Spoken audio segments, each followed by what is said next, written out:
49er mind is It's not just a thought process, but a way of life. 49er mind. 49er mind. Can't shake it. It's 49er mind that I got.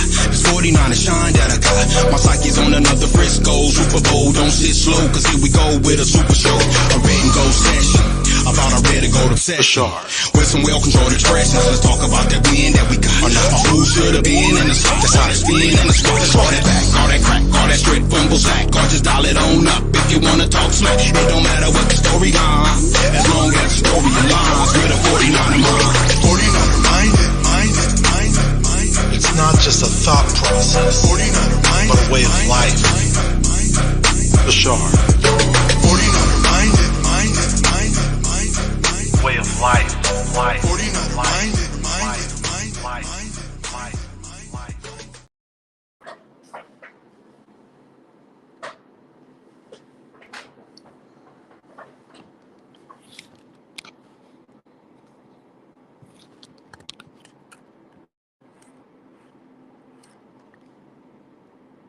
What up, Raj? I just did that whole thing muted. I was trying to say I'm dancing, you were dancing. What up, everybody? Welcome to a 49er Minded Friday live collaboration with me, Bashar, 49er Minded, and I got my boy Raj here. I always appreciate when you jump on with me from our SF 49ers Live. What's going on? What's up, man? Yeah, man, I'm hyped up. That intro always gets me, man. Like, I'm 49er Minded. I was cutting it up backstage. So, hyped up. Friday, Monday Night Football on the horizon. It's been a long week. I can't wait for some 49ers football. And it's also Christian McCaffrey Day for those who celebrate. A year ago, 49ers traded for Christian McCaffrey. Can you believe it's been a year, man? I'm hyped up. What a day.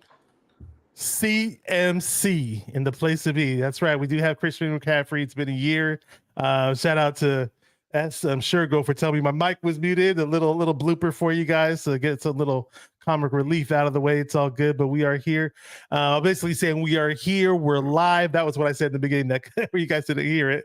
But let me say, before we get going, there's some people that were waiting patiently. I want to shout them out for both chats because we're running this on both channels. The 49er Minded channel, which is mine. If you're not subscribed, hit the subscribe like.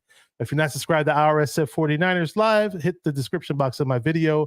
You can run both streams if you want. We're doing this on both channels. So let's say what's up to Red Jet Shell. She says, Team Bash, Niner Gang, or Don't Bang. 49ers Throwback. Check out his Twitter page. He's got a lot of cool 49er Throwback videos. Raphael5629 says, what up, Raj, Bashar, and everyone? What's up to you, bro? Christine Workman says, hello, Faithful and Raj. We got Fired Up 49ers. What's up, bro? Good to see you, bro. We got Rashad, all 49, Akil 49ers says, Niner Gang. The Shergo guy that was telling me, or guy or girl, says, what's up, Faithful? Is telling me Mike is muted. We appreciate you. Jimmy Press says, what's up, Raj and Bash? Angel. Got a lot of people here, man. So many people. Cynthia, a lot of new faces. Dropping by to hit that like. Oh, yeah, that's right. She's a Raider fan. I forgot about that. It's all good. She supports, though. She says, we big step. Mary Kay says, Mary Ray says, we big stepping. You know how to do the big stepping dance? Yeah, you do the little, was it like you do that? It's probably the dance for anybody who says they can't dance. Like that's the entry level one for you. And it's still considered kind of cool or whatever. I'm big stepping. 49er Minded, and we out here bench pressing. Okay. So how's your week been, Raj? What's going on with you, man? I know we're coming off a tough loss, but how's it going? Yeah, other than the loss, it's been a good week. Busy. I stay working all day, every day.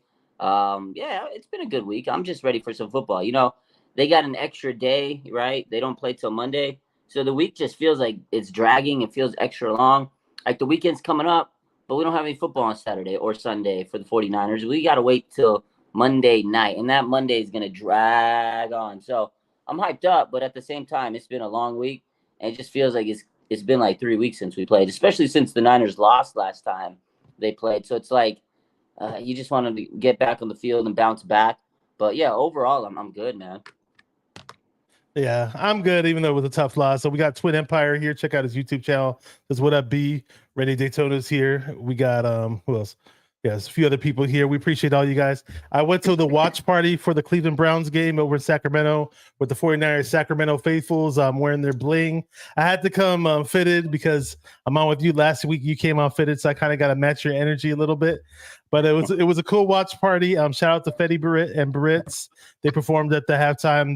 There were two hip hop performers along with Cousin Rando. They performed the tailgate song, and I put it up on my social media if you guys saw it. And I've had them on the channel before where we basically debuted the video. So it's a lot of fun. And we got Steve-O here. He says, let's watch the quarterback play and compare Brock. Yeah, I mean, let's talk about the Browns game a little bit. I mean, there were some haters, some Brock haters, because they're like, oh, look, see, he can't play good unless he has CMC, or look, he hasn't faced a tough defense now, and look what happened. I heard a lot of chirping. At the end of the day, though, I still, he's still our quarterback. I mean, I believe he's played 16 games total, if I'm not mistaken, if you include the playoff games. I think I omitted the Eagles game, if I'm not mistaken. And overall, in general, man, I mean, he won damn near every game he's played, except we lost one full game they started and finished, and we still had a shot to win at the end. So, I mean, I think Brock's gonna bounce back. What do you think? Absolutely. I think this is going to be a huge bounce back game, and not to make any excuses, CMC and Debo got hurt in that game, and Trent Williams, Myles Garrett's a phenomenal player. I mean, that's the toughest defense that Brock's had to play. I mean, let's be honest. Definitely a game he's going to learn from, but he did put the team in a position to win at the end. Like, that last drive was money. O-line, like I said, they didn't play as great as they could have. BA dropped some passes, but yeah, Brock Purdy missed some bad passes, a wide open a couple plays to see, like that CMC deep pass. That would have been a game changer. But, the biggest thing, like you said, he hasn't even played a full season, Bash, and they're waiting for his downfall. I talked about this the other day on my channel, and I said, listen, the Nick Wrights of the world, like the people that are just so bent on being right about, Brock Purdy being bad are just waiting for a bad moment. And we said this last week. We said if Brock has a bad game, they're going to go out and their shows are going to be, oh, see, I told you so, ha, ha, ha. Shannon Sharp, those guys that said he's a system quarterback. That's what they're doing. They're going to sit there and pounce on that game because they're like, oh, that's my take, and I told you so. That's what, in the media, you want to be right. But, I'm not worried. Again, it is early in the season. This was his worst game of his career. It took everything to go wrong for this team to lose and for Brock to have his first interception after 6 weeks of the season. Like that, to me, if you would have told me before the season started that Brock Purdy would have thrown his first interception in week 6, I would have been like, wow, okay, I'll take that. So at the end of the day, man, I'm not too worried. A lot of quarterbacks have had bad games this year throughout their career. Jalen Hurts threw 3 interceptions. Josh Allen's been choke artist himself, and everybody thinks he's one of the top 5 quarterbacks. So great quarterbacks have bad days. Bad quarterbacks have great days. So at the end of the day, the book is still early. His story has barely been started. So not worry, he'll bounce back on Monday night. I think so too, and I'm not going to say that Brock's up there with the elite just yet. He still has a ways to go. But you mentioned a few quarterbacks. I'll mention a few other ones: Mahomes, Burrow, Lamar Jackson. If you haven't mentioned them, they've had some bad games this season too, man. So Josh Allen. I mean, not everybody's gonna dominate week in and week out and just ball out week in and week out. But like you said, it took up to his 6th game to finally throw a pick. I'll take it. I'll take it. And look, man, if IU catches that, I mean, there was probably a list of like 8 different things that took place in that game that went bad. And if 1 or 2 of those things went our way, we wouldn't even be having this discussion about his first loss. I mean, IU could have got that touchdown. I mean, the CMC one was like on a free play, I believe, that the Cleveland had committed a penalty and we took a shot, and it would have been nice if he got it, but it's just one of those things, man. My main complaint during the game, actually, more so than anything, in terms of helping out Brock and him not having his best game. And again, I'm not trying to, make excuses for him, but I mean, if we have Jordan Mason averaging 5.3 yards a carry, why is he only touching the ball 5 times? Things like that. Shanny's play calling in my it seemed very questionable in my opinion. I mean, it's especially one of those games where Purdy was a little rough, the ball slipped out of his hand a little bit, and the wet ball. And I was thinking, like, I don't know if you know this, but do the 49ers and other NFL teams like practice with wet ball type situations, especially like with Purdy? I really hope the next time we do play in the rain, that they do prep him with a wet ball in practice and just see if he needs gloves or just have him get used to it. Who knows? I mean, I know they do, but it's not like a big part of the practice. You know, they go through their installments, film review, and it's like so structured the way that the NFL runs things. So yeah, there might be some instances, but there's like certain drills they do. But at the end of the day, you can't simulate fucking rain. It rains, man. Like it's hard to simulate that. So yeah, some players they struggle in the rain, and that was a tough, situation. But it wasn't like it was raining all game. So that was definitely a moment where he has to get better. Maybe the gloves, like you said. But one thing you want to take that you talked about, and I want to get back to is Kyle Shanahan. Right? He kind of froze himself. It wasn't just the whole offense, or it wasn't just Brock. And Kyle called himself out. Like I like Kyle saying he needs to take some onus. It starts with him. I love how Brock called himself out, says he needs to get better. Like this whole team, they're on a mission. They're all saying the right things. They know it's not just one guy. Even BA was like, look, I could have got a couple of catches that could have changed the tide of the game. But Jordan Mason, like that's a guy I feel should get a little bit more carries. We've been talking about him over the last couple of weeks. I love Jordan Mason. His story is great. Undrafted guy. I mean, obviously he's not CMC, but you give him more carries to take the pressure off of CMC because teams are gunning for CMC. We've talked about this all week. This man's getting headhunted. Every week he gets fined. Like whoever hits him is getting fined because they're trying to take him out. But the whole point is give Jordan Mason some more reps because he's proven effective. But I think the one problem is Kyle has a man crush on Elijah Mitchell because he's so good as a pass catcher out of the backfield. Like Elijah Mitchell is good for this team when he's healthy, but that's the problem. If he's healthy, then if you give him too many carries, he's hurt for 3 weeks. That's the problem with Elijah Mitchell. Like he just can't keep up with the workload. But Kyle likes him because he does good things for his system. So it's this tough balance. Like how does he balance having Elijah Mitchell and Jordan Mason with Christian McCaffrey there? And now there's an actual injury with Christian McCaffrey. So we have to figure out how they're going to tackle that. But it definitely changed Kyle's game plan last week. You can sense it. Like he was not going to the run game. Everything was just it just wasn't right. It just didn't feel right. But again, you got to give credit to the Browns defense. But I agree. I want to see more Jordan Mason. I think they will this week, with Christian McCaffrey nursing his oblique injury. Although Christian McCaffrey, man, this guy, I know his injury isn't as, bad as it could have been. That's what the reports were this week. We talked about it all week.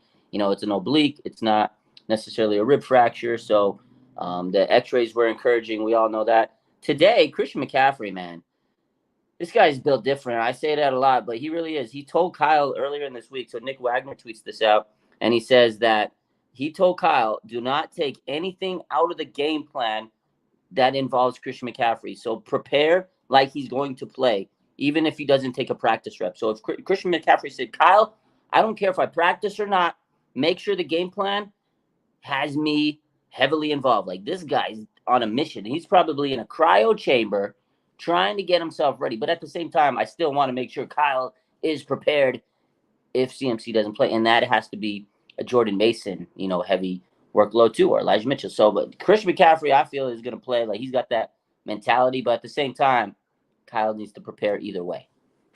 Yeah, we'll see how it works out. Christine Workman says CMC wants to play Monday no matter what. He definitely has that dog mentality in him. We love that about him. It's a yin and a yang that we got to balance out here with CMC and the other running backs. And who knows if he plays. But hopefully if he doesn't play, Kyle has these other guys prepared. It's almost like he's iffy though. I was mentioning like how, yes, CMC's out of the game. And then next thing you know, we barely, Elijah Mitchell barely got any touches either. It wasn't just Mason that barely got the touches. And the one time Mason did get a touch where it mattered, he was, boom, right away, touchdown. So we'll see how that plays out. And you said that he prefers Mitchell because Mitchell's a better pass catcher out of the backfield. And who knows if we see anything from CDP. But, the perfect situation is CMC recovers perfectly fine and we're good to go. And I was thinking, like, how like all these Niner fans on Twitter and everywhere else, the 49er universe are like, oh, are the 49ers going to make another move? Are we going to trade for somebody? Like, it honestly wouldn't surprise me if there was some like sleeper running back out there that we could possibly attain. I heard the name James Conner thrown around. I wouldn't mind him. I'd take him. He's a bit of a bruiser, man. What do you think? I mean, he's good. He is banged up, but yeah, I mean, he would be a good change of pace. I feel like the Niners are missing that type of like hard-nosed, gritty type runner. Like I think Jordan Mason low-key is, but he's not bruiser enough. You know what I mean? If that makes sense. Yeah, I wouldn't mind it. But I think if the 49ers do make a move because the trade deadline's coming up, I think it's going to be a mid-tier cornerback. I don't think it's going to be Patrick Surtain or a Brian Burns. Like you ask most fans, who do you want him to trade for? They're going to say Patrick Surtain. I don't think that's the type of move they're going to make. I know they got a lot of money, but they also have to save money for next year with Brandon Ayuk and everything. I think they'll get mid-tier cornerback. But I wouldn't be surprised if they go and get a mid-tier running back to add, because you want to make sure you keep CMC healthy. You kind of keep this rotation fresh. And Kyle, he runs the ball a lot. And that's the strength. When the Niners run the ball a lot, they win games, and that's, like you said, they didn't run the ball enough against the Cleveland Browns, and that was what cost them. It's not that Brock can't throw; it's just it threw them off their game plan. And the other guy I want to talk about is George Kittle. I was gonna mention him too, man. You read my mind, man. I saw a couple tweets because people are defending. Oh, well, last week he had 3 touchdowns on. Well, okay, but other than that one game, he's kind of not been really targeted this year. He has 25 targets, I think, this year, which is pretty low on the tight end spectrum. And he's a dog, man. I know there's a lot of mouths to feed on this team. Brandon Ayuk, Debo, Christian Kittle, blah, blah, blah, whatever. I get all that. But still, Christian McCaffrey or George Kittle still needs more than 1 target in a game. Last week, Debo's hurt, CMC's hurt. You would kind of think they would get Kittle involved a little bit more. 1 target is crazy, especially coming off a 3 touchdown game and 3 catches. So it's like, I feel like he's just not been consistent this year with getting Kittle the ball, Kyle and Brock. And last year, George Kittle exploded. That was like his best season fantasy-wise. 11 touchdowns last. Like, that was a huge season for George Kittle. And I expected it to kind of continue this year with Brock. And I haven't really seen that. I know the 3 touchdown game was beautiful. And then I saw people on Twitter, like, see, you can't say that he's not getting the ball enough because he had 3 touchdowns. You take away that game. This is one game. He's got no touchdowns. Yeah, I mean, I feel kind of stupid because last week I meant making a bold prediction that, on paper, the Cleveland Browns prior to that game had a very poor passer rating against tight ends. They were like 134 in terms of passer rating against tight ends. And I was thinking, oh, wow, watch Kittle's coming off of a 3 touchdown game. Watch Kittle, be very productive in this upcoming game. And literally 2 targets, 1 catch for 1 yard. That's not going to cut it. I know Kittle brings it in the blocking game. I get it. But I just don't know. I mean, I thought Brock maybe would use him as a security blanket. And the all 22 that I watched to break down Brock's performance didn't necessarily focus on Kittle. So I don't know if you watched anything. Was Kittle getting open? Was he getting separation? Or if anybody else knows in the chat. I mean, yeah, I saw a little bit of it from the film I watched. Like, he's getting open. It's just not always, but he is. I know people want to say he's blocking a lot. Not all the time. He's not blocking on every play. He has his opportunities. They're just not dialing up the number. Again, that game the week before where he had 3 touchdowns, I mean, right now this season, it seems like an anomaly because other than that game, he really hasn't been heavily targeted. I will say, actually, the week prior to the 3 touchdown game, he had a decent game. He had like 7 catches, and he didn't get any touchdowns. But, again, they were trying to get him involved, but it's just been so inconsistent. It's not like he hasn't been open or lack of trying because that, again, those 2 games, that like little stretch of games was the most I saw Kittle, involved in the team. But he just really just been inconsistent. They just haven't been getting the ball. Maybe Brock's not looking his way this year because he has such a good connection with Brandon Ayuk. And maybe, he's trying to get the ball to Ayuk a lot. But I just don't see him making the opportunity or trying to force the ball to him. Last year, it was like the George Kittle, Brock Purdy show. I mean, every week it was like touchdown, Kittle, 2 touchdowns, like the Seattle game. You remember that, man? He had the little like fake hezzy little double no look touchdown, and then he drops another one over the middle, and Kittle like shook the defender, and he takes it to the house. So it's like, I know he can get the ball to Kittle. It's just I feel like it's just inconsistent with Kittle, and maybe his connection with Brandon Ayuk overtakes his connection with Kittle because he's looking for Ayuk a lot of the times. Is the way I look at it. And Ayuk's balling, so I get that part. And I mean, it'll be last year when Jimmy G was doing fairly well with CMC when CMC came into the 49ers fold. I mean, it was nice to see we're scoring points, but then all of a sudden we changed to Brock Purdy, and lo and behold, Brock Purdy, George Kittle becomes a red zone threat. And we're not, he had a good game against the Giants. He had 90 yards receiving, but no touchdowns. And who knows if he picks it up? He better pick it up though, because Sunday, I wish it was Monday actually, but Sunday's National Tight End Day. If that means anything. So it's the day George Kittle started.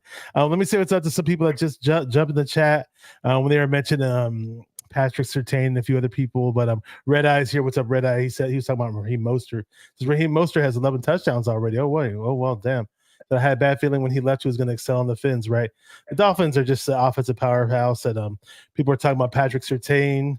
Yeah, he said Patrick Surtain was on the team that gave up 70 points this season. That's very true. You can see Randy Gregory was on that squad too, but they're just on kind of on a downward trajectory. You can talk about the Broncos in that manner. It is what it is, And what do you think about Randy Gregory in the 49er uniform, man?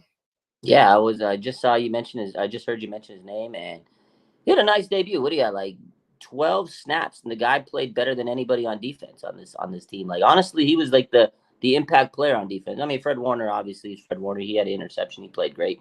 Randy Gregory was nice in a limited fashion. Like playing part-time player that game, I was like, okay, it was a good little debut. I mean, he was getting to the quarterback. He was getting pressures. He had a sack on his first game. Like he looked better. He looked like the big, highly paid defensive end over Nick Bosa. Like he looked like the guy that was getting the bread. So yeah, it was a nice little debut. I'm excited to see him with more snaps and how he continues to play in this defense. I think him and Bosa moving forward are going to be a good, edge duo. Hopefully he can continue to bring that speed, because I feel like we just haven't had that edge rusher, that speed rusher in years. Like I remember a couple of years back when we had D Ford. Like I wish he was healthy, because D Ford, Bosa, when they were like together, it was crazy, because we had that speed off of D Ford. Man, he was just so wasted potential. But I really hope Randy Gregory can be that extra speed rusher that we've been looking for a long time. It's not like he's too old. Yeah, I know he's 30, but he's a veteran, but he's still got some, good years left in him. So I'm excited to see what he can do as the year continues. That was a great debut. He was probably the bright spot in this loss. Like, he was the silver lining. Yeah, he was the silver lining. For those of you that bought the Trey Lance jerseys, hey man, you can rock those number 5 jerseys. It's gonna change the number on the back. I'll use some tape. Do the getaway. Yeah, just use fabulous the tape, way to boy. MacGyver. That's it. Just do the tape, just like I did with the Jimmy G Grub jersey. You can turn that into a Ronnie Bell. That's all you got to do. That's all you got to do. That's funny. Speaking of Ronnie Bell, when Debo left the game, I was hoping to see some Ronnie Bell, and it wasn't happening. I don't know what the deal with that was. Well, I mean, rookie, you're not going to throw the rookie in mid-game. Like Kyle, it takes him a lot to trust a rookie.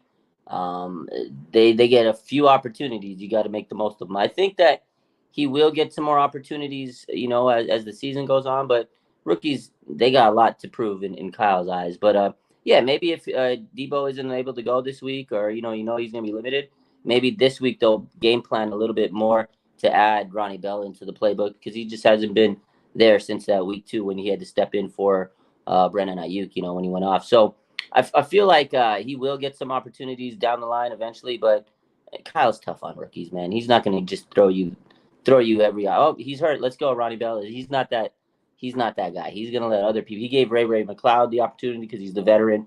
Juwan Jennings, those guys got a little bit more opportunities, but I think Ronnie Bell's time will come. Yeah, a lot of people like what they saw from Ronnie Bell in the preseason, and he had a nice little touchdown against the New York Giants. And so let's go follow up with some people who are saying in the chat really, really quick. So we got a lot of people saying a few things in there, and see what's up with them. A lot of talk about Greenlaw. So yeah, Greenlaw, man, I love Greenlaw. The guy's a dog. I mean, Fred Warner's obviously been balling this season, and man, I swear I thought Fred Warner was going to get pick 6 when he got that interception early in the game. Somehow got tackled. Like I was telling you, man, and we didn't even score on the possession. It was a missed field goal. So it's just like a long list of like so many things that went wrong, and if one or two of them went right, we easily win. And that was one of them. But Greenlaw, I was thinking, okay, hey, you know what? The guy's a dog. He's a beast. One of my favorite players. But let's sit him out in this one, and we'll be fine because we're playing a weaker opponent. Unfortunately, we made a lot of mistakes in the game, and that wasn't necessarily the case. We weren't able to stop the run either. It was pretty annoying and pretty irritating to watch. I mean, I'm so used to us stopping the run, and just wasn't happening against Cleveland. I think that was because of the guy you mentioned, Dre Greenlaw. Like, that is the guy that we're missing. And thankfully, he returned to practice today. He had the hamstring injury last week, so he was limited in practice, and then he didn't practice the first first day of practice this week. But he is back. I think they're trying to hopefully get him ready. His hamstring injuries are pesky, but that was a big loss for the 49ers last week, is not having Dre Greenlaw. I think the Niners absolutely need him. Like, I love Fred. Like you said, I should have had a pick 6. He was balling, but he can't do everything on his own. He needs his running mate. He needs his his guy. That's a dynamic duo. When you have Fred Warner and Dre Greenlaw, it's like Patrick Willis and Navarro Bowman. It's very when you have two of those guys in there, it's like holy crap. How do you run against them? How do you throw against them? And they can come after the quarterback now. Fred Warner's getting better at blitzing, but when you only have one of them, he's got to do the work of two guys, two superstars, and it's tough on Fred. He played his butt off, but he needs his guy in there. And I think Dre Greenlaw. Hopefully, I think to me, that's going to be the biggest return. I mean, I obviously CMC's huge, Trent Williams, Debo, but Dre Greenlaw, his impact should not go unnoticed because his loss last week in the roster was gaping. Like you could just see it. Like you said, they were running all over the 49ers. They couldn't stop a nosebleed. Yeah, it was pretty irritating. And they kept doing the short passing game on the Niners too. And I thought they'd at least be able to stop that because it seemed like it was so obvious on those downs. And not like PJ was dominating against her or anything like that, but he was just getting those short passes down. And he was pretty mobile. He was running around. He's kind of hard to hit or hard to sack, you could say. Yeah, so there's something else I was going to bring up and I just forgot, unfortunately. So it happens like that. Now I do remember, actually, we're talking about the linebackers. Fred Warner, did you see that interview where Fred Warner was talking about, how the team recovers from a loss and all that and how they handle losses? Yeah, I did catch that. Yeah, I thought that was pretty cool because he said, said they don't like losing, they're not used to it. And, and it bothers them. And it gives them that extra itch to work harder. And a team, it's kind of say like a team that's used to losing, it's something that they're used to, and it's not going to necessarily, pump them up for the next week because it's something that's happened to them on a weekly basis.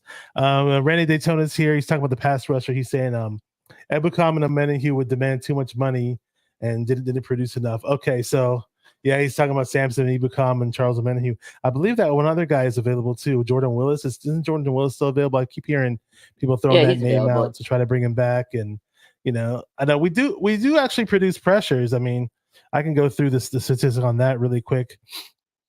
Our pass defense in general, I mean, we don't have a bad pass rush. It's sixth highest in the NFL in terms of pressure rating.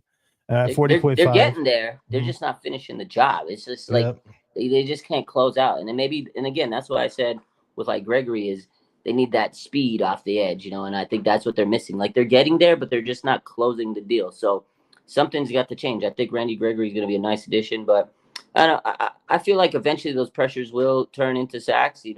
It's just a matter of time. But going back into what you said about Fred Warner is this team. I'm sure it hit him hard. I'm sure it hit him hard, and they're like, okay, now we don't like that feeling. They don't like losing. And if you listen to Bosa's interview, I don't know if you heard what Bosa said.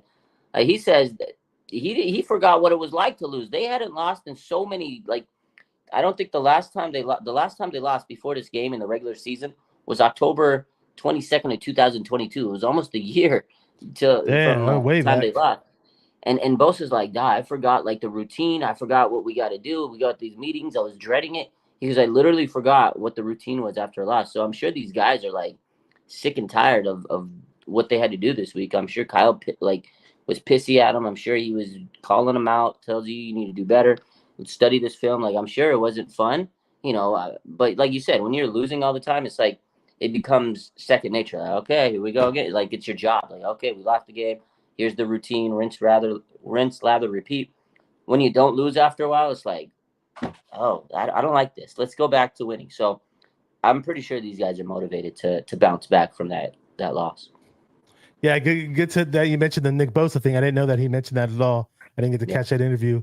Speaking of Bosa, back to the pass rush, Randy Daytona says Nick Bosa leads the NFL in quarterback hits. We're just missing because quarterbacks are getting rid of it ASAP. And even in that Browns game, we barely got them into third and longs. I was like, pound on tape, like, oh, when are we gonna see Randy Gregory? I want to get him in a third and long, and it was just like it was like third and shorts, and it was like I said that they weren't stopping the run properly. But back to the 49ers pass rush. So I mean, sixth highest pressure rating in the NFL, 44. So basically, at 40.5% of the time we get pressure. We don't blitz that much. I thought we'd be blitzing a whole lot more with Steve Wilkes. I see some people in the chat say that they like Robert Saleh better or D'Amico Ryans better. I do like Wilkes. I like all three D coordinators. They're all a little bit different, but I was expecting a whole lot more with blitzing with this Niner team under Steve Wilkes, and we're not getting it. We only blitz 24% of the time. That's 24th in the NFL. Yeah, I know everybody loves Salah. They love D'Amico. They were here. They were successful. They're successful where they're at for the most part. D'Amico's doing a good job with Houston. Salah's got a great defense. Like we love those guys. They were great. They were rah rah. You love their energy. It's always tough when you see someone leave and you feel like the guy that replaced them isn't living up to their expectations. I mean, it's still early because it took D'Amico a little time to win over the fans when Salah left, right? And it took time for the fans to even like Salah because when Salah was first DC. I remember it was fire Salah. He's the guy. Like he was the scapegoat when they weren't winning. Then he became pretty good. He got the talent he needed. This thing Wilkes is still figuring it out. Like he's still trying to put the pieces of the puzzle together.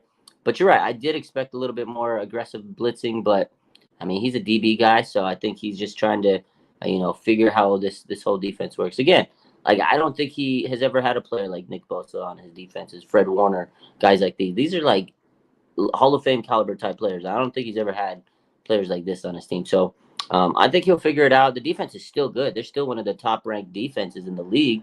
It's just they're not, I think, where everybody expects them to be because they do have Fred Warners, Nick Bosa's, these Javon Harger. Like they have these names, so you expect them to be number one in every category, and they're not. So I can see the frustrations and why people are a little upset. But I don't think he's doing a horrible job. But again, people love Salah, people love D'Amico. Those two guys were great when they were here, and you get your feelings attached to players, coaches, personnel, whatever the case is. When you're a fan, man, your feelings get attached to people. So when they leave, it's it pulls on your heartstrings. So hopefully people will start liking Steve Wilkes more. He's still got time to prove himself, but yeah, I mean, D'Amico's a dog, man. Look what he's doing with the Houston Texans, 3-3. CJ Stroud, what a knockout pick so far. He's been a hell of a rookie quarterback. Yeah, and back to Salah, I do remember when we first got him, and we were still building a team, but I just remember people were ragging on him and shitting on him and all this. And once he was starting to do good, some people were like making excuses. Well, he's only doing good because we got Bosa. Just like it's a lot of 49er fans they're not so friendly to these new DCs that we keep bringing year in and year out. But I think Wilkes eventually, maybe by once we hit mid-season or a little bit after mid-season, we're gonna get our groove, and you're gonna start seeing the games where the defense gets like 5 sacks a game or something like that, and the sacks start picking up. It's gonna be a lot more fun. So Maris here, what's up? He says, "Thank God for my 49er family. We appreciate you, bro." And yeah, let's see what else some people are saying in the chat. So Randy Daytona says everyone forgets how to tackle or missing one of our linebackers. That seemed like it was the case, man. I don't know. I thought Demetrius Flanagan Foles was going to pick it up. Thought maybe Oren Burks was going to pick it up. But a good thing, though, Steve brings up something good, is that the 49ers are leading the league in interceptions. We have 10 interceptions right now as a secondary. So, hey, you can give him Steve Wilkes some credit for that. He's a secondary guru, right? That's why I said he's a DB guy. So you might not be seeing the impact on the D line. 10 interceptions, that's leading the NFL. That's Steve Wilkes right there. So for everything that he may not be doing, he's doing something else right. So again, just let him figure it out. Like you said, when Salah was crapping the bed, man, everybody wanted to point fingers at him. I remember the post, let's get rid of this guy.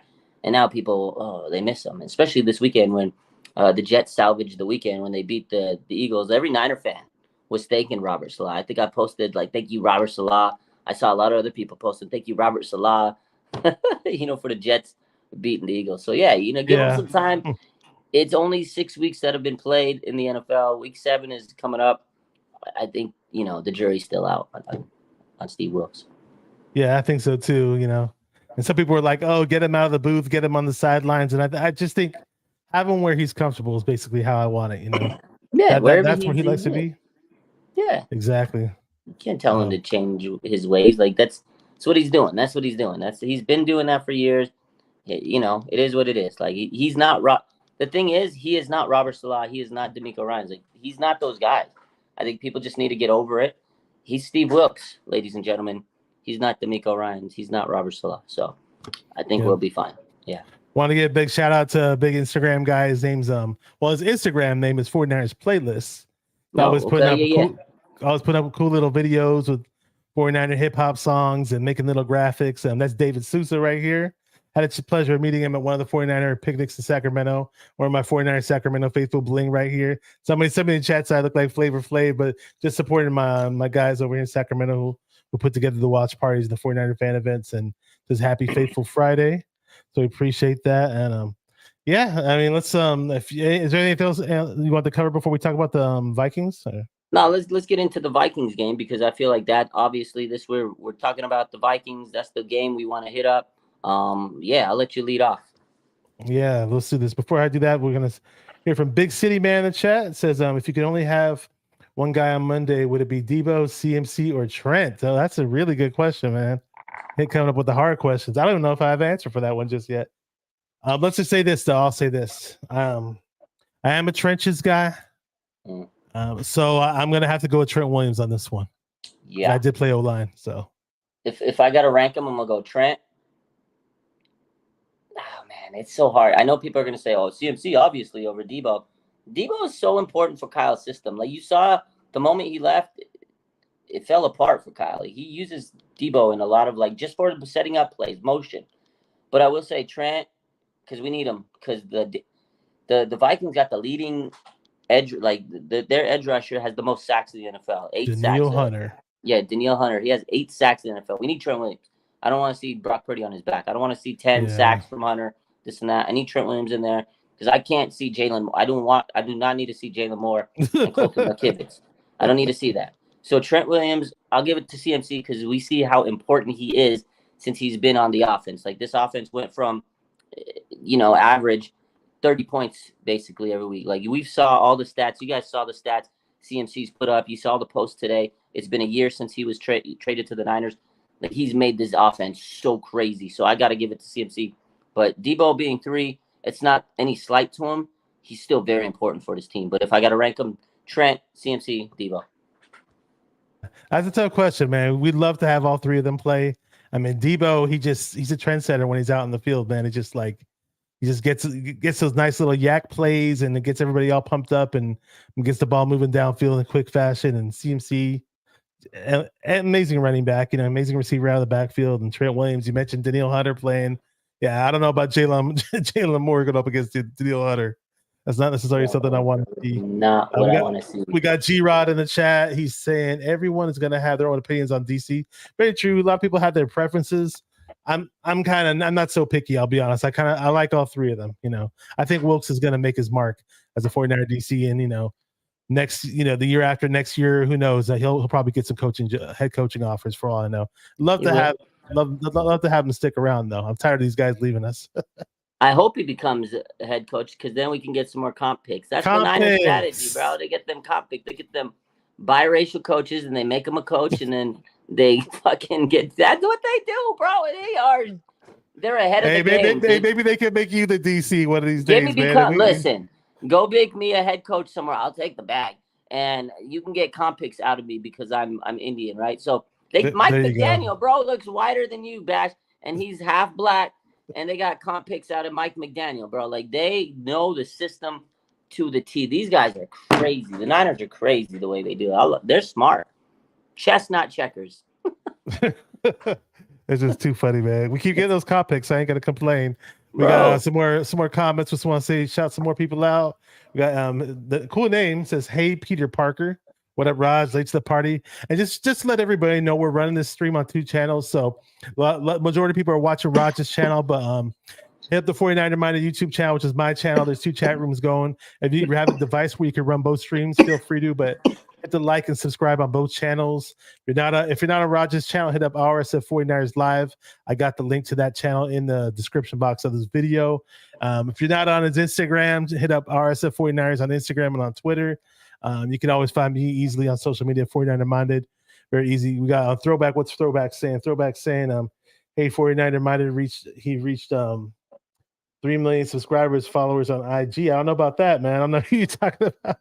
Oh, no, the 49ers official page. They got. Oh, the 49ers official page. That's right. I saw that. Yeah, I saw that. They did reach 3 million. Yep. Saw that. Yep. And you know what? We mentioned the 49ers secondary earlier. I want to mention and I totally forgot. Because the 49ers currently are getting they have 10 interceptions right on the season, and they only gave up 5 touchdowns for the season. That's pretty good to double the amount of interceptions per touchdown, don't you think? And give me a second. I gotta get this. I gotta plug in my adapter for my laptop before this thing dies. Give me a second. Hang on. No doubt. With little break here. A little break. Let's go. Bash is plugging in the computer. Anyways, you know what I gotta say? is comment right here was a good comment. It says Wilkes will probably get a head coaching job. I don't like this temporary defensive coordinator. He probably will. He probably will, at some point. But, it's tough because the 49ers always have to rotate their coaches. I saw someone in the comments saying, musical coaches, basically. In a sense, we are playing musical coaches, but 49ers always retool with someone good. So. Yeah, we do retool. We did a good job with them retooling the coaches. A lot of people give Shanahan grief and stuff like that and saying, hey, he might crack in big moments and we're not going to win the big one or something like that. I think eventually Shanahan will pull it together. I mean, he does an exceptional job of hiring coaches. The 49ers coaching staff, we breed so many head coaches in this NFL, which is pretty amazing. So we can make fun and call musical coaches all we want, but it just means we're doing something right at the end of the day. We're winning games. And hopefully, we win the grand prize eventually. It's going to be a lot of fun. Let's see what G-Rod's saying really quick. He says, I think some of the fans get so used to former coaches, they automatically don't feel like a new coach is cutting it. Oh, yeah, of course. It takes the time for them to warm up to them. But remember, it's the same players on the field that have to get it done. Yeah, execution is very important. I totally agree. Yeah, going back to the whole coach thing is, everybody wants to find a permanent coach. Like, at some point, if the guy becomes so good at that coordinator spot, he's going to maybe teams are going to look for the NFL. They're going to look at whoever a coordinator is and they're going to offer him jobs. And like for that coach, like Mike McDaniel, right? Salah, D'Amico, like you can't just say, no, you can't take those jobs because we need you. Like at some point, these coordinators, these coaches, they want to better themselves and move up. And, that's the one thing. Like when D'Amico was getting all those jobs last year, I said, I love that for him, like he deserved a head coaching job. Like Robert Salah, he deserved it. Like at some point, because you're having success, teams are going to want that. It happens with every team that's really good. Their coordinators leave and they become coaches of their own team. So, you can't just sit there and say that, you want a permanent defense coordinator. It's just not going to happen that way because eventually those coaches are going to be sought after by other teams, or they're going to want to prove themselves and say, what, I can be the head coach. I learned a lot from Kyle in this system. I can go implement my part of my wrinkles from this offense or defense to my own team. Look at Mike McDaniel. This guy, he coached with Kyle Shanahan for years. These two guys were like side by side, Washington, Atlanta, like years and years. They were on even the in same Cleveland. coaching staff. In Cleveland, like too, same coaching staff for years. And then he joined Shanahan. Shanahan gave him another chance to help him out. And people saw him. They're like, this guy's a head coach. Let's get him. And look what he's doing in Miami.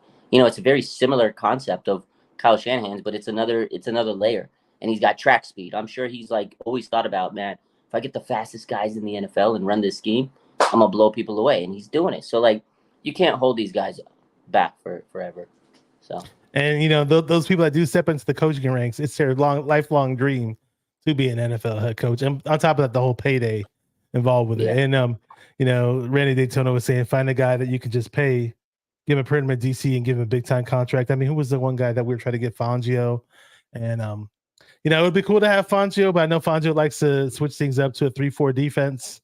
And I wouldn't have been necessarily kind to that with Bosa in the mix. I didn't want him to be an outside linebacker. It is what it is, though. We got John V. Done plenty of post-game shows with this guy. He's from the Locker Room Rant. Says, my dudes. He's got the Fire Flames. Says, the GOAT. Somebody else jumped in here, and I want to say what's up to them. Wolf, kind of a cool name, Wolf Life Wild. I'm not sure if that's the wolf that I know that goes online and does streams of the Niners YouTube channels or not, but could be just a whole other wolf as well. There's 49er Wolfcast who I was thinking of, maybe somebody else though. But shout out to this wolf too, though. Hungry like a wolf, like Duran said. Go. And Coach. It was Kyle Shanahan. They asked him about Kirk Cousins in the press conference, and he was warming up and talking about how, my dad wanted to draft this guy. My dad wanted to draft Russell Wilson, and Russell Wilson was already drafted, and we had already drafted RG3. And my dad was saying that, hey, we're going to draft 2 quarterbacks in this draft, and they were like, oh, Kirk Cousins is available. Let's get him. So you kind of see Kyle getting all giddy talking about Cousins, and now he's going to be facing him this Monday. So it's going to be a lot of fun in Minnesota. Vikings aren't necessarily doing all that great. They're 2-2. They're all right. But, it's going to be a Monday night game in Minnesota. Cousins is the QB. And, they're coming off that win against the Bears, man. What do you think, man, about this Minnesota Vikings so team that led by story Kirk was Cousins? That story was crazy. Like, Kyle has loved Kirk Cousins. He glazed over him his whole career. Like, That story was crazy to hear that. To hear the whole story, because I remember that draft going, holy smokes, they just drafted 2 quarterbacks in the same class after drafting Robert Griffin the third in the first round. Like, I remember going, what? And everybody was like, what? That was crazy. But like hearing the context, like, okay, their plan was to get 2 quarterbacks no matter what. But they wanted Russell Wilson. He got picked. And you can see Kyle, like the way he mentioned it, I could picture him just like sulking. Oh man, we're not gonna get the second quarter. We took RG3. There's like, because he says, my dad came up to me and says, do you still want your guy? Like, he called him your guy. And everybody knows Kirk's been Kyle's guy, right? He goes, do you want your guy? He goes, we drafted a quarterback already. We're going a different direction. And Kyle's like, and then his dad's like, no, man, we're still taking 2 quarterbacks. Bro, you know how Kyle probably, how fast he says, dial it in. Get Kirk. Like, he was probably so hyped. Like, that was a crazy moment. But the fact of the matter is, we know over the years he wanted to get Kirk to the Niners. But just how everything kind of came full circle. Like, he found his guy. Like, he found his new Kirk Cousins, if you really think about it.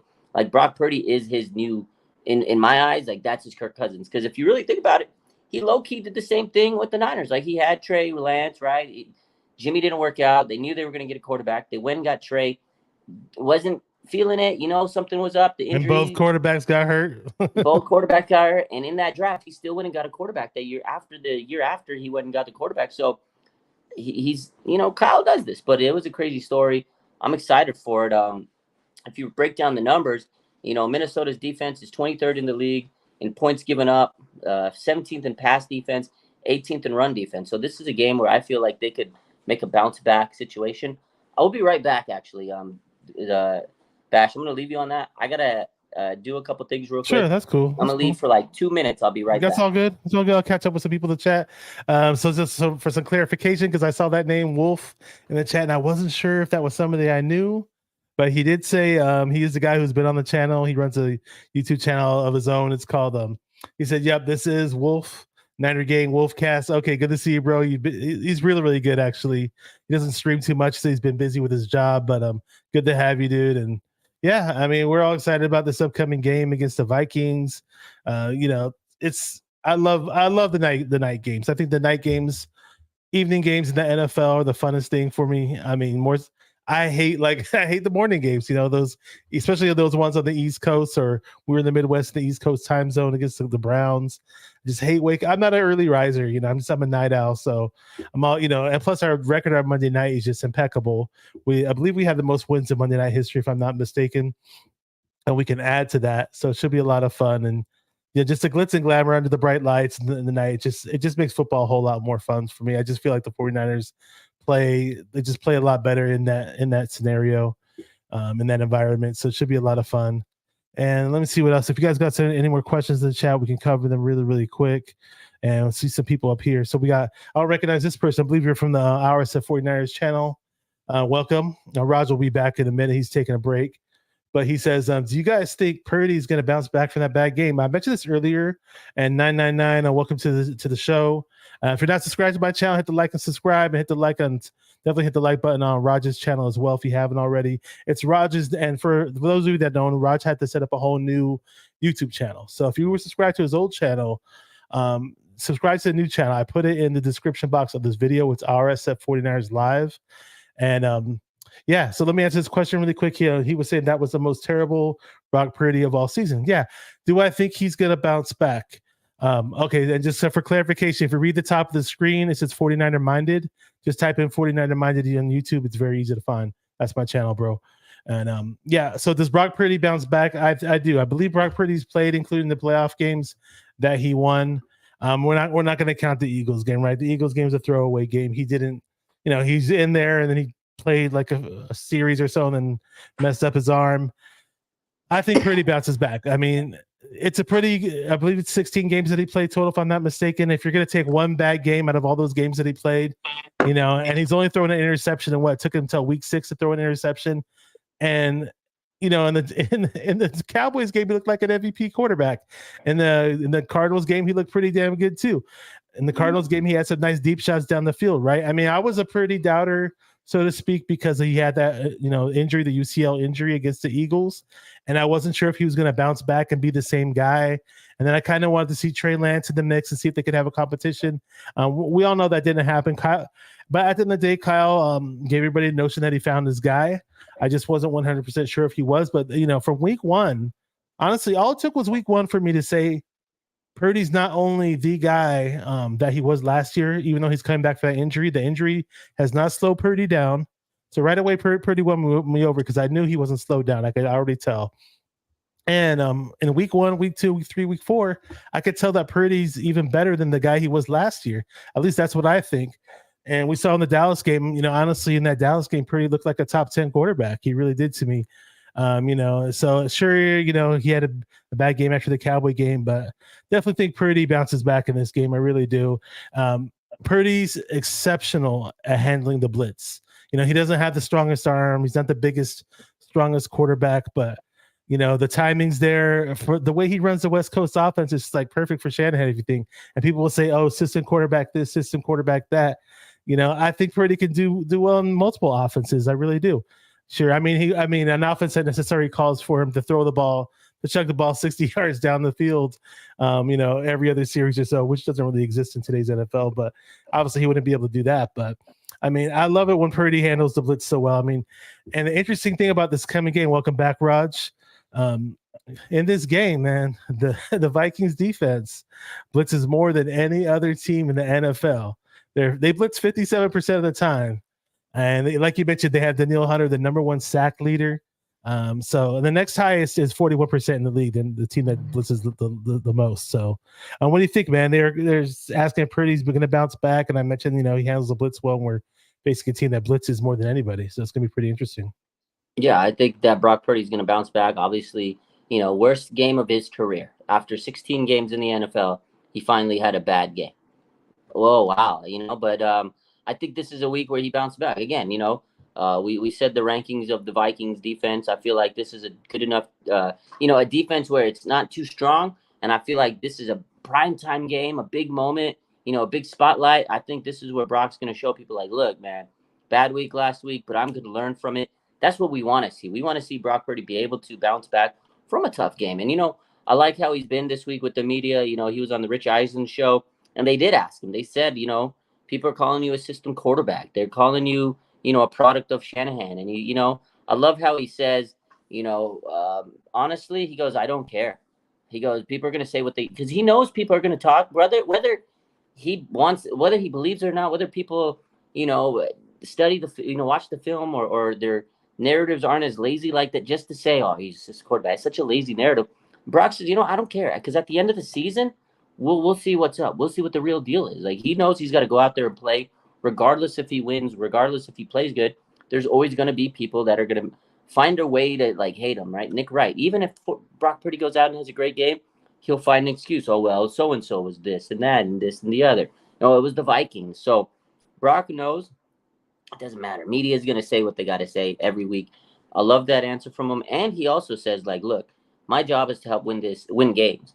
He's pretty much done that job. He's helped this team get to the point where they're a Super Bowl favorite. Like, a lot of people think this team is a Super Bowl favorite. So, hearing what you said is, yeah, over the weeks, you can really see that Brock has been able to push the ball down the field. Last week was the first time he wasn't poised, really. But at the end of the game, he had that 2-minute drill where it was like, okay, this is Brock Purdy, man.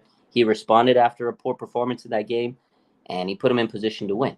I think he's going to respond this week, because he always has throughout his career so far. I think, he's going to learn from that young quarterback. And I think he's going to use this as a moment where he says, okay, I got to flush that down the toilet and move back and show people, yeah, I'm that guy. So I think he'll bounce back.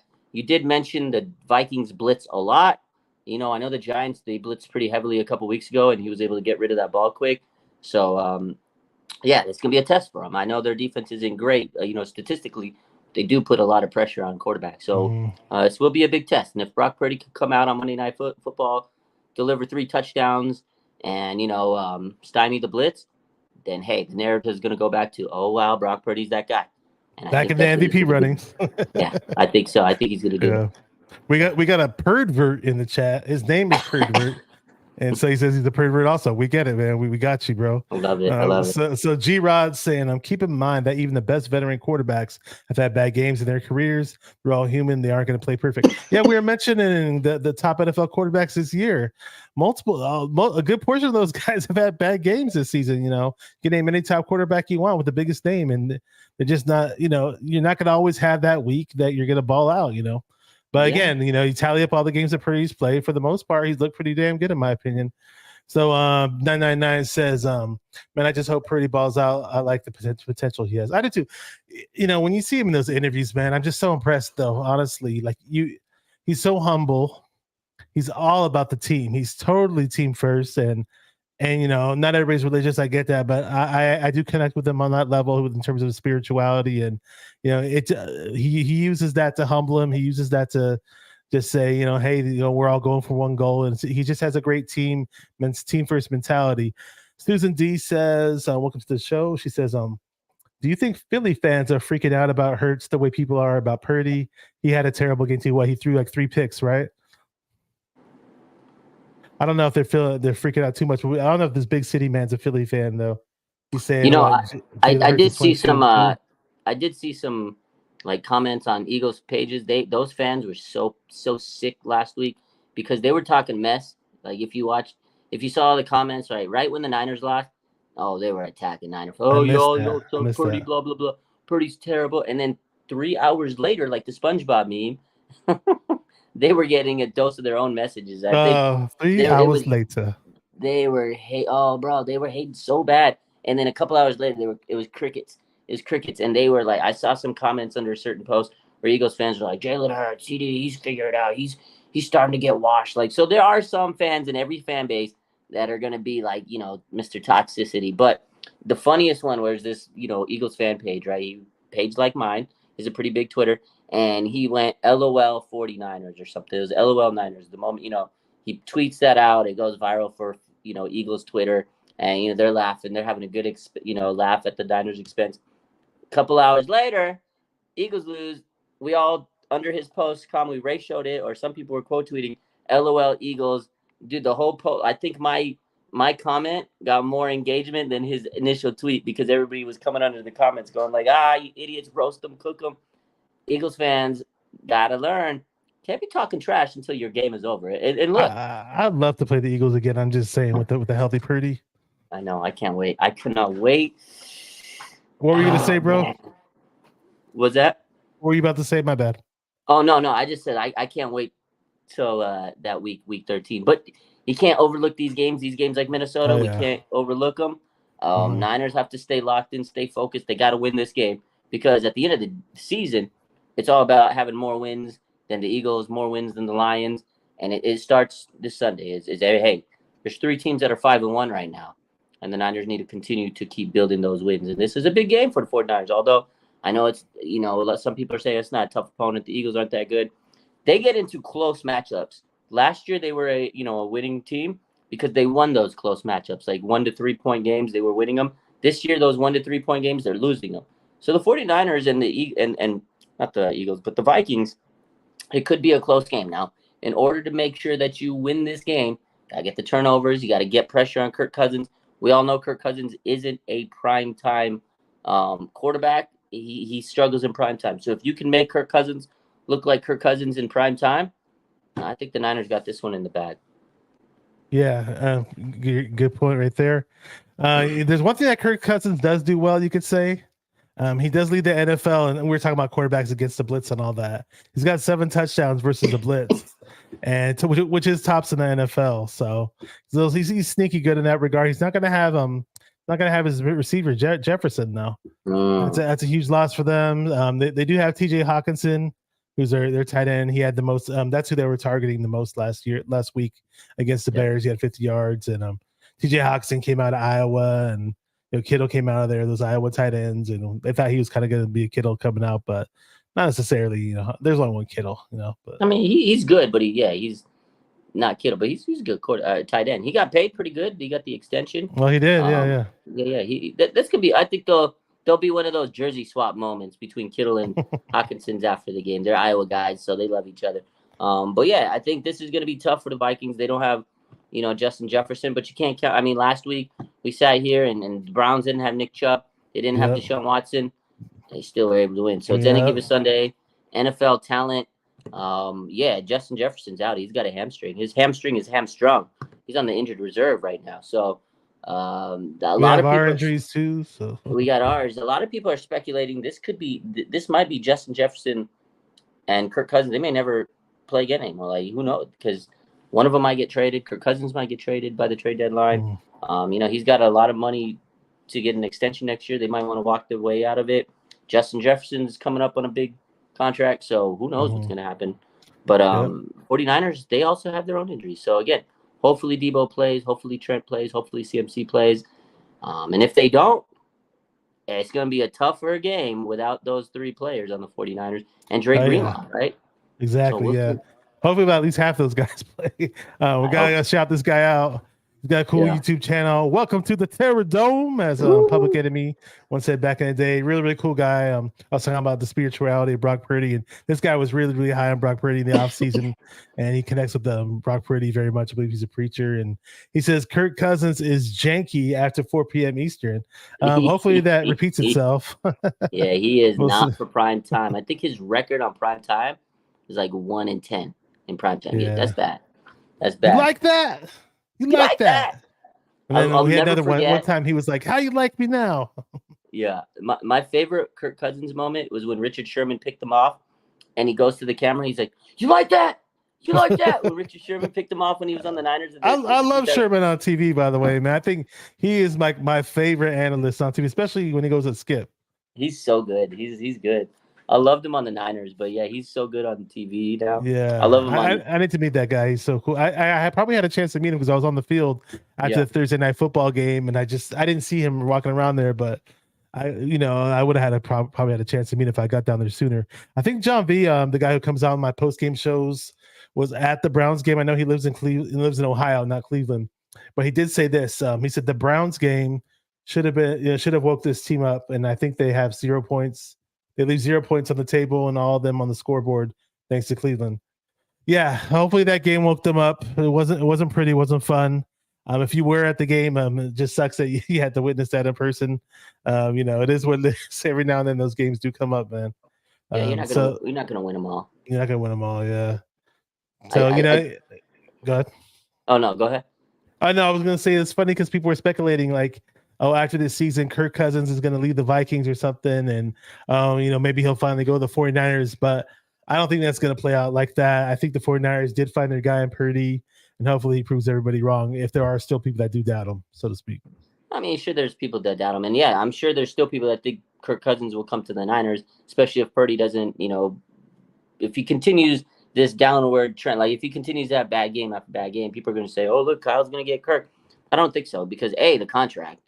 Brock Purdy's contract is so friendly right now, team friendly, that they can use that to their advantage right now to go get, Brandon Ayuk back and everything. But I also think Brock Purdy just a guy that Kyle Shanahan loves. Like, he talks so good about him, so highly about him. He's never had this much trust in the quarterback for the 49ers. I think he genuinely loves this young man. So I don't think there's any problem with that. But I think that the 49ers did wake up after Cleveland. I think it was like a sleeping giant that got woken up and they're like, okay, we can't have any more of these games. But again, you're going to have a lot of these types of games. You're going to lose some. You're not going to win every game. I'm kind of glad they got this out of their system now because better than to have this crazy streak go into the playoffs and lose. You remember when the Patriots, right? They had a perfect season to get to the Super Bowl. Oh, that must have been the most disgusting feeling, gut-wrenching feeling. So I think the 49ers are going to bounce back. But speaking of bounce back, since we are predicting this game, and we've talked about it, we've dropped all the numbers, all the things, Bash, what are your predictions for this game on Monday night? What is your score? Who do you think is going to go crazy? What do you think? Talk to me. So we're going to see the return of the Purdy 30. So we're going to put up 30 points. Okay. And I'm going to give the Vikings 17 points in this one. Okay. So 30. It's going to be a little closer than what we're used to, but in our events, 30-17. Okay. I like it. I'm going to say the 49ers definitely get back to the 30-point range. It's Monday Night Football. The stars are shining. I think CMC is going to come out. He'll get his touchdown, 16 games straight. I don't know how much he'll tote the rock, but I think they'll manage him well. I think the 49ers stars are going to shine. Brandon Ayuk, I think he's going to be pissed off at himself for dropping those passes. I think Purdy, again, will throw 3 touchdowns. Maybe they'll get Kittle involved a little bit more. But I got the Niners dropping 33 points. I got the Vikings going 13. I just feel like the 49ers are going to come out, make a statement on Monday night, get back into that win column, 30-13, 20-point dub. I feel like this team's going to be a little pissed off after a Cleveland game. That's kind of where my head's at with this one. Okay, and we were way off with our predictions last week, by the way. Oh, God, in case anybody watched last Friday. It was so bad. I've been pretty close this season on each week. Oh, I've been pretty close too, man. I've been pretty close too. Last week was so we were both off. I remember like seeing the final scores, like, oh yeah, I was off. Yeah, it was pretty laughable in a bad way, so to speak. But we got a cool question in terms of predictions. From Big City, man. I slipped up a little bit. I thought you might have been an Eagles fan, but you were just trying to make a comparison between Jalen Hurts and his win streak, and then Brock Purdy coming up on his win streak. So I got you, bro. Don't trip. Says he wants interception predictions. Who do you think is going to get an interception? This is one of my favorite names to say, and one of my favorite players on the 49er defense. I got an interception coming up for Talanoa Hufanga. I love saying that name. And I think he's due for a little pick six. That's all I'm saying, man. Don't give it to Tayshaun Gibson. Just run it yourself this time. Yeah, he is due for a pick. Like, I feel like it's a big Huff type game, right, where he gets an intercept. I feel like you could be right. I think Fred Warner is going to start an interception streak. I think Fred Warner gets another interception this week. He's on fire. Like, he's Defensive Player of the Year type season. I think we're going to see a Fred Warner interception. And then number 2, I got 2 interceptions. Kirk's going to throw 2 interceptions on prime time. 2 picks. Yeah, 2 picks. And I think that second one's going to be Tayshaun Gibson. He's been money. I love Gibson, man. What a steal, dude, when we got him in the end of training camp last year out of nowhere for hella cheap. Yeah. And he just, dude, we haven't even seen Jair Brown yet. Like, we drafted this guy, Jair Brown, who's supposed to be some beast, and like Gibson's just balling, man. Gibson's a dog, awesome, man. Good veteran. Last week they asked Nick Bosa, like, talk to me about, Gibson and this and that. They asked him about his impact, and Bosa was like, man, Gibson's such a great leader, like good veteran. He goes, we want to win a ring for Gibson. Like, that's the type of guy you want to go, and this defense just wants to win a ring for him because he's been in the league for a long time. Like you said, he was a veteran. Niners signed him last year. He was, been around the league, and a lot of people are like, okay, it's Tayshaun Gibson. He's just depth. Bro, they had to bring him back. I remember saying in the offseason, like, dog, he's a priority. Bring him back. Like, I know they drafted Jair. He's the future. But right now, Gibson, he's such a baller, man. I think he gets an interception. That guy's due for one. But, I can see Huff get one. But I got Fred Warner, Tayshaun Gibson, interceptions, 33-13. Niners, they're going to take this one back. Brock Purdy, he's going to go crazy. It's going to be Brocktober, greater than Kirktober. Oh. Let's go. Remember that movie, The Hunt for Red October, The Hunt for Red Brocktober. The Hunt for Red Brocktober. There you go. There we go. We got, and then Pterodome in the chat was saying from that old school hip hop song, Rock Planet Rock. He was saying Brock Planet Brock. Okay. There's been a few play puns of the name, and we got some predictions in the chat. So 49er throwback says 45-14 Niners. Sorry, 45-15 Niners. Here's an interesting name. Your mom's best friend, 28-24 Vikings. All right. 999 says I got 31-7. Okay, there we go. Big City Man says 49ers 30, Vikings 13. Moody with 15 points. Moody bounce back game for Moody. I mean, it's funny you mentioned Gibson, and I was just thinking in the back of my head. This is probably the first 49er podcast this week that mentioned the Browns game that didn't mention the awful calls. Oh God, man! Now we did. Like, you couldn't get. Well, because he said Gibson, so I was just thinking about the Gibson play in the back of my head, But it's all good though. It's all good. We'll overlook that. Rent free in my mind this season. That play was crazy. I know.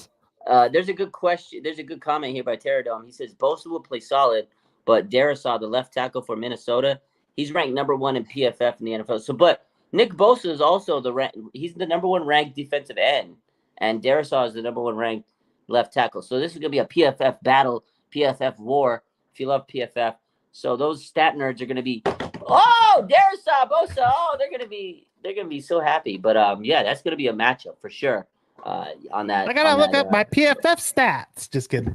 No, but Christian Darrisaw is a big time. He's a dog, man. He's a big dog. time tackle coming out of college. A lot of people had a good idea that he was gonna be pretty good. He's a Brian dog. O'Neill, their other tackles, pretty damn good too. They're strong on the exterior. The bookends are strong. The two tackles. What I'm hearing though is that they're pretty weak on the interior line though. And hopefully that means Hargrave and Armstead and whoever else is playing up in the middle should be balling out. Swim through that interior. Get to the quarterback, Kirk Cousins. You're right. It's gonna be Hargrave. It's gonna be Armstead. Maybe Javon Kinlaw. We'll see.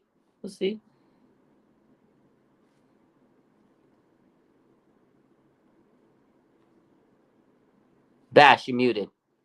Oh man, I was like, hey, hit up that interior, swim through that interior, hit that quarterback, and make their team inferior. Bars. Oh, dropping ball, my boy dropping bars. Cool him down, ladies and gentlemen. Holy moly! You got to follow it up, man. You got to come on. I can't drop a bar after that. Yo, you got me hyped. That's a bar. All right, so we're just gonna read off the rest of the predictions in the chat. There are any. We got some people saying Brock and roll. Vikings O-line ain't that good.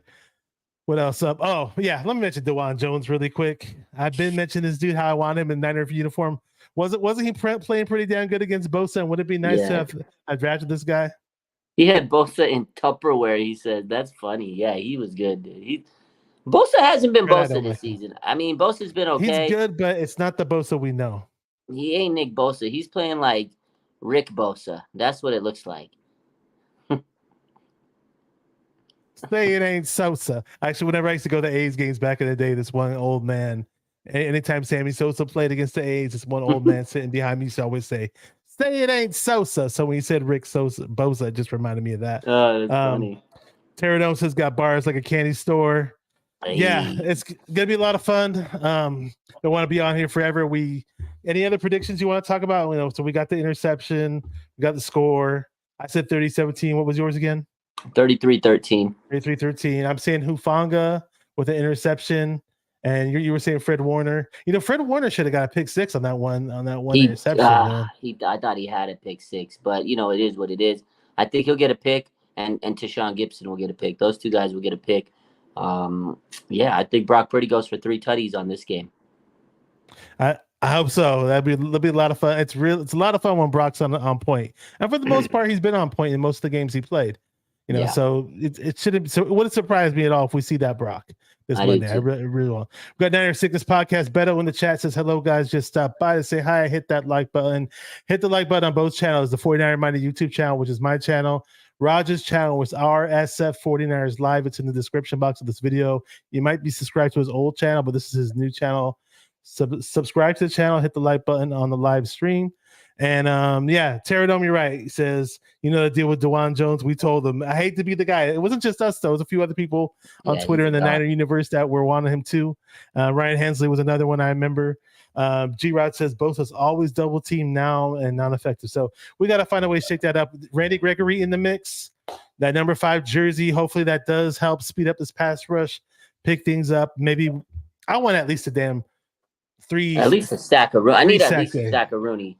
2 stack of Rooney's definitely be great, but one at least I'm expecting at least one a week at this point. Like at least one a week from Rick Bosa, right? My bold prediction: Bosa, Hargrave, and Gregory all get sacks. Okay, I like it. I hope you're right. I'm gonna predict Bosa goes for 2 sacks on Monday night, and kind of gets right. Last week he had a sack. Like he's close. Like that's why PFF has him ranked number 1 because he is getting the pressure. He is getting close. I know people are saying he's double teamed.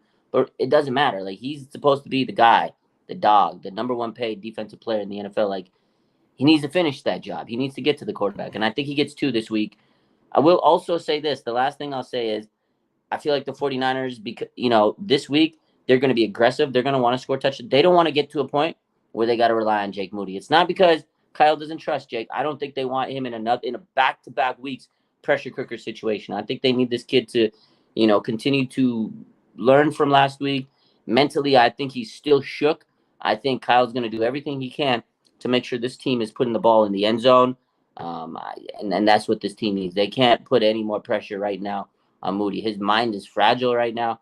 I think this week we got to make sure that we're scoring points. Touchdown. Yes, sir. So hey, I appreciate everybody who's been watching the stream, whether it be on the Our SF 49ers live channel, Rogers channel. You guys probably know him on Instagram. If you don't follow his Instagram page too, hit up his YouTube channel. It's in the description box of my video if you're not subscribed to it already. Appreciate everybody from both channels. If you guys are already on my channel, it's cool. If you're not familiar with my channel, it's 49er Minded. Just give me a like and subscribe. You can follow me on social media on 49er Minded on Twitter and Instagram. Very easy to find me. Find Raj on RSF 49ers on Twitter and Instagram. Very easy to find him as well. Appreciate everybody in the chat. And any last words before we close this out? That's it. But just follow, like you said, follow my boy 49er Minded. Just if you're from my channel, go check out my boy Batch, man. We doing this every week for you guys. Every Friday, our little prediction shows. And before we go, I'm inspired by Raj. When I first met Raj on Facebook and watched him get interviewed by Rombo, and he was pumping out this phrase, and all of a sudden E40 made a song about it. And Raj is always pumped up when he says it, and he gets me pumped up. It's all about that. Bang, bang, Niner gang. Bang, bang, Niner gang. Yes, sir. We got Channel 49 just showing up. Just give Brock Purdy a 10-year contract, baby, or 110-year contract. There you go. Oh, all right, thank you, guys.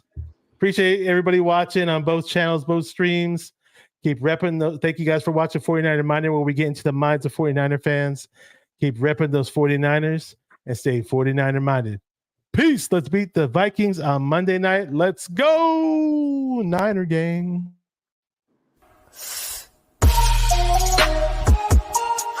Come on, 49er fans, let's get it. Because it's 49er mind. We gotta do this one time for the Empire. It's 49er mind.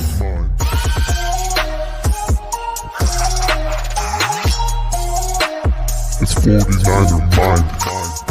We gotta get that brick by brick real quick. 49er mind. Yeah, yo, we can't listen to them haters, man. 49er mind. We from the Bay. 49er mind. We them San Francisco 49ers. 49er mind. We got that red and gold blood inside us. 49er mind.